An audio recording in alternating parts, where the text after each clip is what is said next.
Mi chiamo Massimo Zanella, ho 67 anni, risiedo a Rovigo, assieme a mia moglie, siamo ambedue in pensione, per nostra fortuna.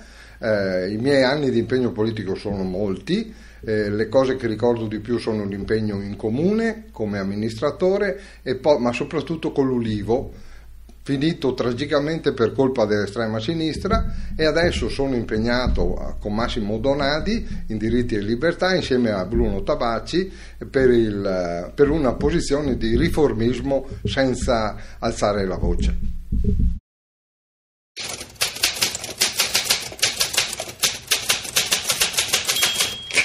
La cosa per cui mi batterei per il Polesine è quella di riportare ordine all'interno di un processo che è andato in deflagrazione, che è quello del rispetto ecoambientale. Noi abbiamo forzosamente fatto l'industrializzazione ma disordinata, creando un disastro. La prima cosa di cui occuparci purtroppo deve essere ancora la centrale di Polesine Comerini e la riconversione di tutto il Polesine su un sistema ecoambientale che sia rispettoso sia dell'ambiente che delle proprie peculiarità produttive, e c'è tanto spazio per poter fare e anche per poter innovare, e credo che solo i giovani potranno farlo. Noi siamo qua per dare una mano a loro per riuscire a fare qualcosa di concreto per il nostro Polesine.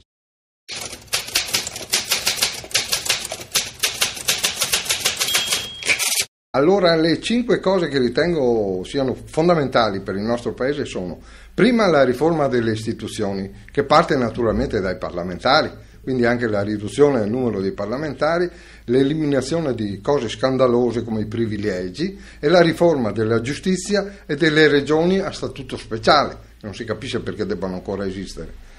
Poi l'istruzione, che è fondamentale, perché con la riforma Gelmini è stata distrutta la pubblica amministrazione. Si pensi che l'Italia è l'unico paese europeo dove non si studia diritto comunitario e bisogna fare i conti tutti i giorni col diritto comunitario. La riforma della pubblica amministrazione, la riduzione di enti inutili, eccetera, adesso non stiamo qua a fare l'elenco perché non c'è il tempo.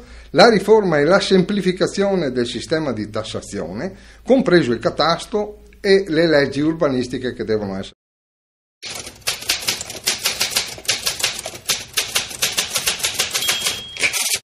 Che mi sento di fare è di essere coerente con quello che ho detto prima, soprattutto per quanto riguarda la riforma delle istituzioni, perché è inutile che i politici pretendano dai cittadini che facciano sacrifici se non li fanno per primi loro, a cominciare da Fini e Casini, che non si sono certo ridotti nel vitalizio né tantomeno nelle prebende.